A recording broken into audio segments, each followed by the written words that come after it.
tips para po sa mga invited na sa bonuses program ni Facebook kung paano kayo mabilis kikita ng malaki dyan. Okay, so mga Lodi, alam naman po natin na kikita po tayo sa pamamagitan ng engagement dyan. Pwede po sa react, comment, share, at views ng ating mga pinopost dito kay Facebook. So mga Lodi, mas maraming makikipag-engage sa atin, mas malaki po ang pwede natin kitain dyan. So ito, isang tips para po mas mabilis kayong kumita dyan.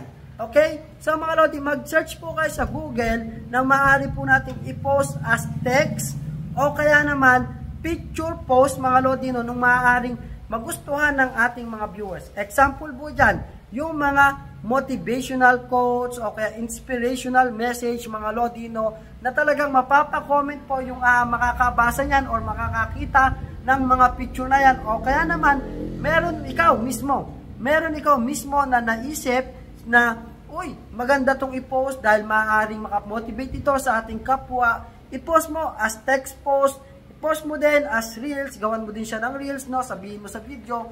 Yon, makakatulong po yan mga Lodi, no? Napakalaking bagay din po mga Lodi dahil bilang po yung mga engagement sa ating text post at picture post.